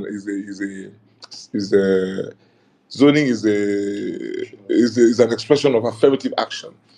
I think it starts from when there's perceived imbalance, or there is so take the black empowerment program in South Africa. So after apartheid, it was recognized that the black South Africans has been definitely disadvantaged, and so measures were taken to try and fast track their growth and development in business and in the economy. That's what brought that about. In Australia, the Aborigines have also had their own leapfrogging because of the disadvantages they suffered. American Indians, same thing. So that is where zoning comes from, or affirmative action comes from, when there's a perceived imbalance. I belong to a generation who went to federal secondary federal school in Nigeria, and we used to have. I went to King's College, but we had what they call quota system. That one too is some form of affirmative action, where you give some session to all equals, because you feel that one did not have quite a fair deal at some point. If you remember, our brothers and sisters from the north, in some states were considered to be educationally disadvantaged, so therefore they got a lift. So bring us to states. You say zoning, because democracy is all about numbers. You find out that there's a possibility that you could find only one group running a state or a nation if some kind of steps are not taken to create balance and create and to provide to make for equity. So that is how zoning showed up in our political lexicon, and of course it has been abused by our politicians. Um, they underperform and then take cover under zoning. They are not competent, but they take cover under zoning. And then, and those who get into office because they want to perpetuate themselves in power, take all the benefits to their own side of the fence and make sure that they tar even areas that don't need road, you tar the road there, sha. Anything that you just do it, sha, so that next time when you call your people, they'll say, ah, this is our champion. So the people on the other side of the fence, the other zone, will say, well, if that's what you do, the next time we'll go vote, make my own brother the inside so that he can tar the roads on our own side. But all of this is, you and I know, is utter crap, because at the end of the day, it is just self-serving politicians who use this as an excuse to keep themselves in power. They create division between amongst the people. You now see this unhealthy rivalry. People are fighting because they believe that it is only when my own is there that I can benefit. So, but Labour Party, I believe, and I'm very, very, very certain, will turn things around. Will change this narrative because, like Saddam has said already, competence would always trump zoning, and we as the people must get up and say this thing called zoning or this thing called affirmative action. The global standard is that it must have what they call a sunset clause. You don't zone in perpetuity. You don't do affirmative action in perpetuity. So when we are planning for zoning, we should also plan for an exit clause because we must at some point enthrone meritocracy and competence because sometimes zoning is antithetical to merit and sometimes to merit and competence. So in my view, this is my own take. This is how this zoning thing started and has taken root in our political lexicon. I hope I've answered your question. But the other question you raised, what's my USP, my unique selling point? Um, I don't know if it may not be unique. There may be others like me, but definitely not in this particular race. I belong to the Labour Party and we are for the people. That's number one. The people must be returned to the center of politics and governance in Nigeria. That is what I stand for. Uh, I also stand for prudence in government. Uh, I was, like I said, I was with Dr. Oti a few days ago, and we're talking about just how to run government in today's Nigeria.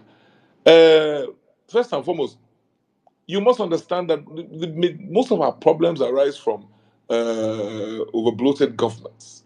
Our problems rise from the cost of governance in Nigeria. That's where Dr. Oti is different. He runs a lean government, and that's what I'm proposing. Run a lean government, and make sure that you get priorities right. I will be prudent firstly, and I will prioritize properly. The people will be at the top of my priority. So projects, policies will be people centric, people focused. So if you decide to take a private as governor, you use private jets every month, and you go to Abuja 10 times a month. It's $13,000 today to use a private jet to Abuja from Benin. If you use that one, go come, not be 26,000. But I gotta do the math. Something will give. Something has to give. If you use $26,000 to fly for one, waiting at Green Africa, if carry you go come just now, you use $26,000 to go and do that. That's what probably a couple of primary schools that will just go, but will just not happen. A couple of primary healthcare centers that will not happen because something will have to give. So I am for prudence in government. I am for lean government. I am for prioritizing the people. When I was president of the Nigerian Bar Association, I mean, it's a relatively small organization, but the principles are the same. I got there and found, Oh, everybody's MBA, Nigeria Bar Association is broke. Oh, they are going to look for money from governments when MBA ordinarily should have no business going to ask any government for money. By the time I left there, I left 1.5 billion naira in the bank for the MBA because we could afford it. We ran all our programs, We did not beg anybody. We did not stop donations. If you want to donate to us, donate to the association, but with no strings attached. We were able to run our programs, save money, and to the satisfaction of our members. It is the same principles. So what makes me different is that I am not going in there to just write on my CV that I was governor. I am going in there to make a difference, to change the narrative, and we will apply best practice, global best practice in the running of the state. So, my dear brother, birthday boy, I hope I've been able to answer your two You did questions. perfectly. Thank you so much, sir. God bless you. So you made an allegation on this platform, and you know on this platform it is called the Violence Space, the home of facts and figures. Whatever you say on this platform, we checkmate you, we fact check you at the spot. You made an allegation on this platform. You said that there are signposts in Edo State where you see it, this is a federal road. Please bear with the Edo State government. And I want to tell you authoritatively that you have been fact checked and you have been found to be saying the truth. Oh my goodness. I am seeing signposts, big signposts. What? In 2024? No PDP, no wonder they're doing no wonder that they have reverted to tribalism and bigotry. No wonder. This is real. I'm seeing it here. This is a federal road. Please bear with the government, the Edo State government. Ah. Saddam, you don't know, say my governor, they use helicopter for Edo State when you want to travel from Benin to Auchi. I heard they call him the helicopter governor. Now me call her, not be them. Oh. I not now me call her. Now me call her, helicopter governor. Oh my goodness! Oh my goodness! All right, let's go. Question rolling. It's insane. It's insane what's happening in governance in that state. A great state. Let's ask more questions, please. All right, let me open up the space right now. Let me bring in Dr. Ohekena. Dr. Ohekena, please, you have the space in 1 minute, please, guys. Let's keep our Saddam. questions as short as possible. Mr. Steve, you want to say something? Yes, just let me crave your indulgence. Guys, there's a tweet I posted on the Jumbotron in the spirit of obedience. Now we have confirmed that our visitor on this space is an obedient. There's a tweet on the Jumbotron I just made yesterday. Please engage that tweet. I said, obedience operation, adopt a local government. We need obedience people across the world to choose a local government in Edo State, where your support group and your association will ensure that people hear that an obedient, someone that believes in the people, is running. And when you do that, reach out to us on the DM. It's on the Jumbotron. Thank you very much, Adam. Thank you, everyone. Thank you very much. All right, Dr. Hekena, you have the space in 1 minute, please. Straight questions, no Yeah, submissions. Thank you.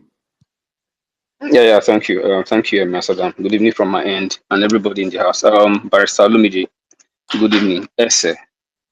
Good, Olabon. I'll good greet you in evening, my my brother. I'll greet you in my on one language. Sir. Yes, so My yes, quick sir. question is, sir. My quick question is, the local government system in Nigeria is nothing to write home about. What will you do differently to give power and autonomy to this closest arm of government to the people? Thank you. Thank you, my brother. Thank you, Dr. Ekena, Dr. Oikena. Um, well, at least thank God. I mean, I couldn't agree with you more. That is the government closest to the people, and in our typical fashion, we have bastardized that system. You go to America, and the average American is more interested in who is his mayor, as against who is the governor of his state, So, but in Nigeria, because the people are not important, the people don't matter. So that level of government or that tier of government that is closest to the people has been almost eroded. State governors just simply uh, just take over local governments in their states, and they fire and they hire as they will. In fact, in Edo State on the 2nd of September last year, the PDP government claimed to have held local government elections. It was a sham. That much I can say, because again, the local they don't. It's not important. Nobody. Meanwhile, it is that level of that tier of government that takes care of the primary healthcare centers we're talking about, that will take care of the markets, that will take care of our primary schools and all of that. The issues that are important to the people. So they have to wait for state government or from governor from state capital to deal with their issues. When ordinarily the system was designed for them to have a local government chairman to whom they can run to with their issues. But thankfully, there has been a constitutional amendment, if I'm not mistaken, uh, that is dealing with that issue, and definitely we will. I think we'll see things will change in Nigeria by that singular occurrence. But having said that, even if there was no such change in our laws, as governor, it would be in my own interest to enable local governments. They are the government, like I said, closest to the people. I have nothing to fear, nothing to lose. Why on earth would you want to eclipse that whole tier of government, which is what we see? I would enable local government system. I would work through them. I will not be a governor who will sit in the state capital. I will collaborate with the local government chairpersons to ensure that government at that level is functional, is optimal, is operational, and you know what I mean. So that's why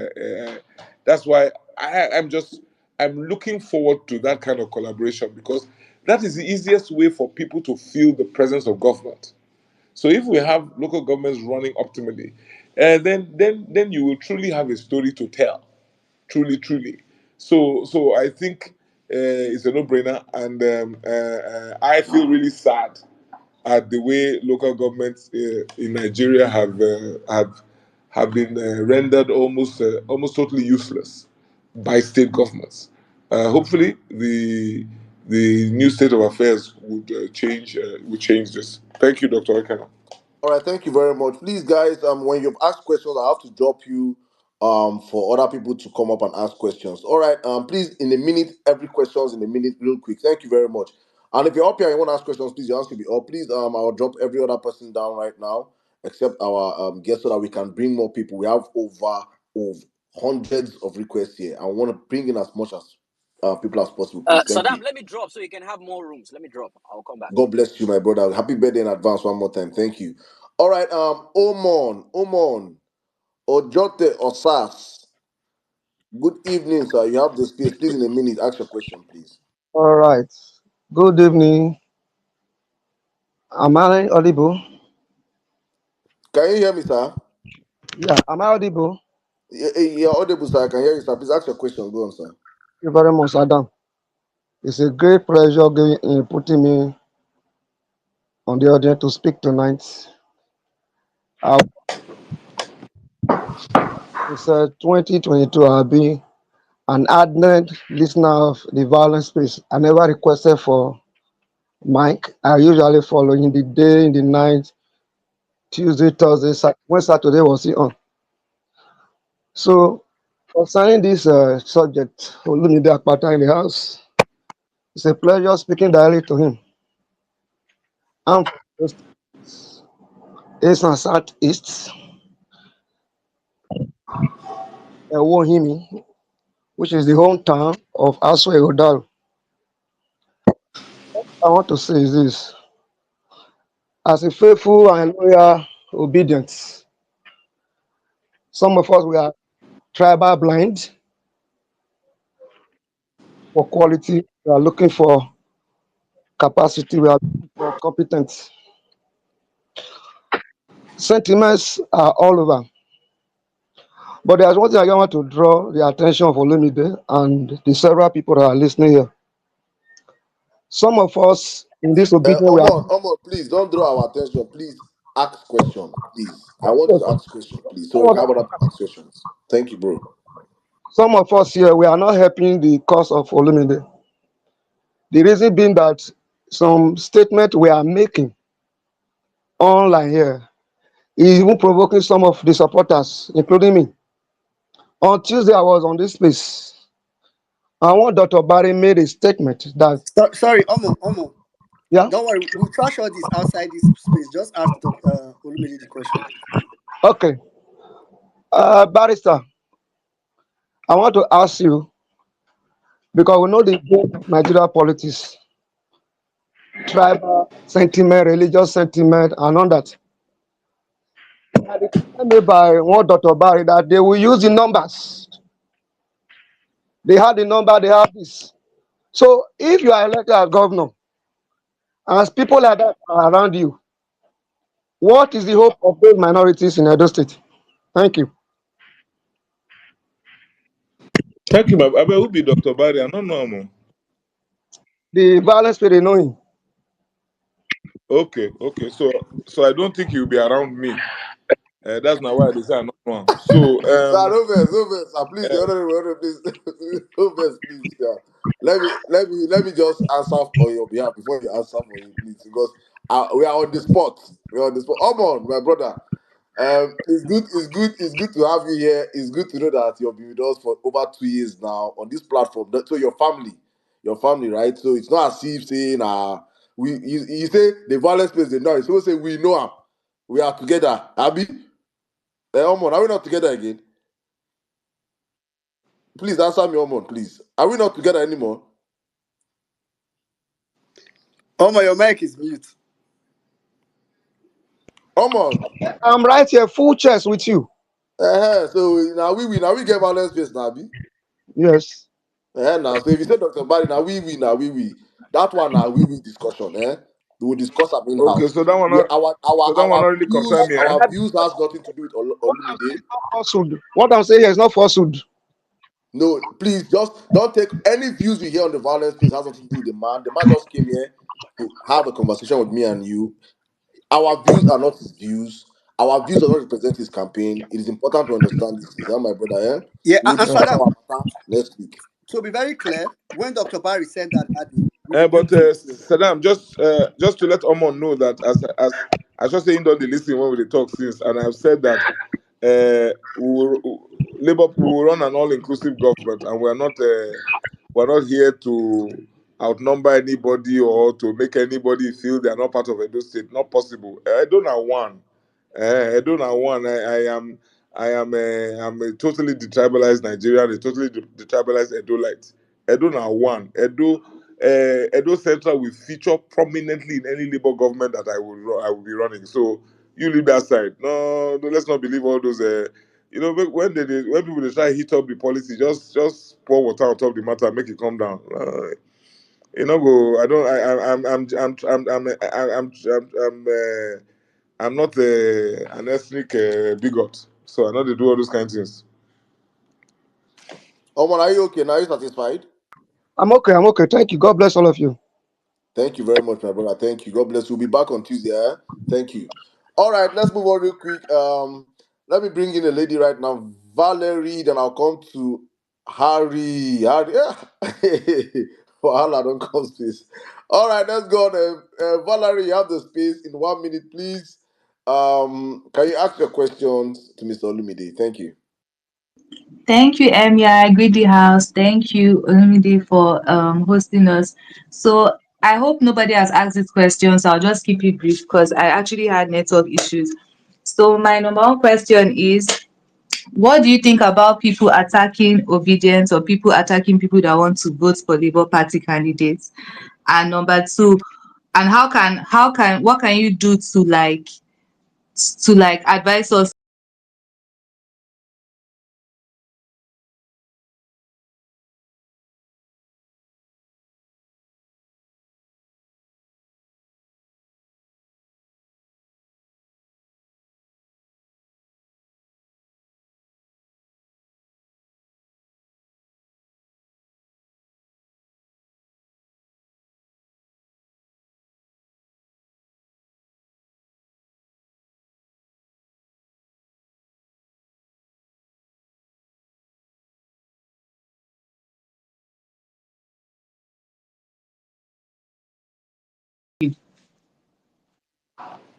Thank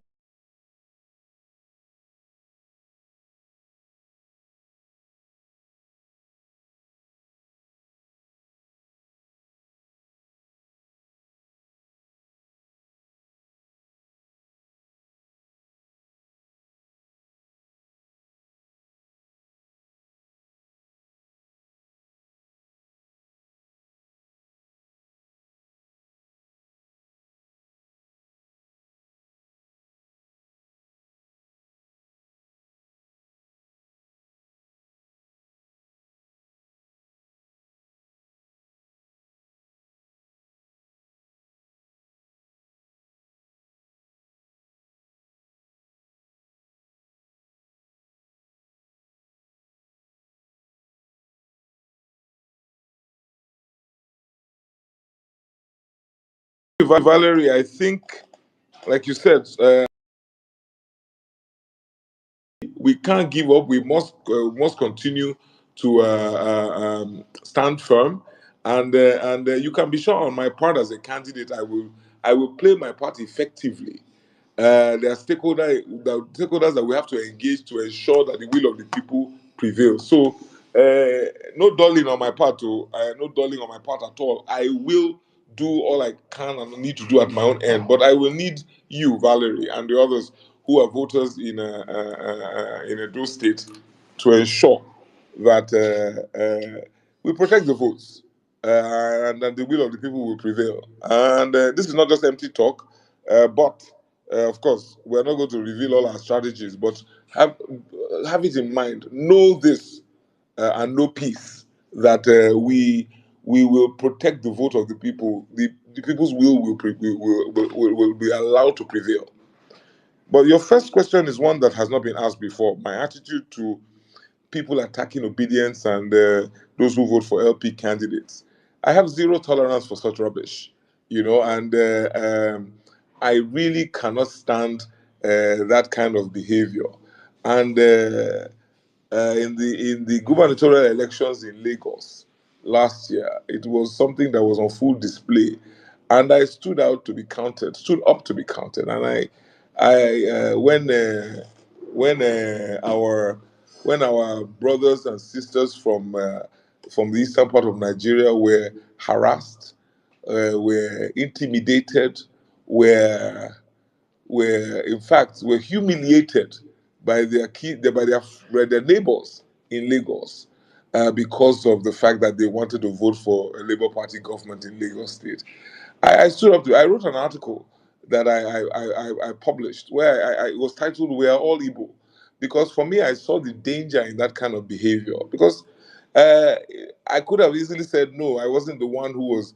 I wasn't the butt of, or I wasn't the victim at that point in time, so there was no need to complain. But I'm sure you've heard of that saying that if even if it may not be you today, but tomorrow it may be you. So I stood up to be counted because I have zero tolerance for that kind of behavior, and I stood with my Igbo brothers and sisters on that occasion, and I deprecated that kind of behavior. I called the people out. I called my friends, my friends who said nothing, who did not speak up. I call them out because if we allow that kind of intimidation, that kind of molestation of Iyashukudi, and then so Iyashukudi is not allowed to come out to vote because if she's not voting for a particular party, how? That is totally unacceptable. It will happen in Lagos. It might happen tomorrow in another part of the country if we don't stop that kind of behavior. I've traveled around the world. I have seen what that kind of ethnic profiling, what it can do to a country, what it can do to a city. If you've been to Ireland, if you've been to Northern Ireland, you will see that this is dangerous behavior that cannot be allowed to happen. So I stood up to be counted, and you can be sure that I will stand up again in the face of such a tyranny and in the face of such a intimidation and bullying of any section of Nigeria. All right, thank you very much, sir. Thank you very much. Well answered. All right, let me run straight down to Harry. We have been here with Olumide for over extra. We have gone past second half, and we have gone past extra time, and I think it's time. He has given us extra time. So we have hundreds of people here. The I thing they want count down past 100. Wait till they happen. and it's not going down. It's not going down. It's people really want to ask you questions. My DMs are a mess. The comment section, we have over 700 questions that want to be asked to you from Facebook, from YouTube. There are questions I want to be thrown to you, and we cannot ask all these questions now. I think you've covered so many major key talking points, and I think you will have to make a commitment to us when you will come back again, because these conversations are one that you should be having, I think, as often as possible. But let me run to Harry right now. Harry, um, is did my honorable disappear? I don't. I think he has decided he must have fallen off.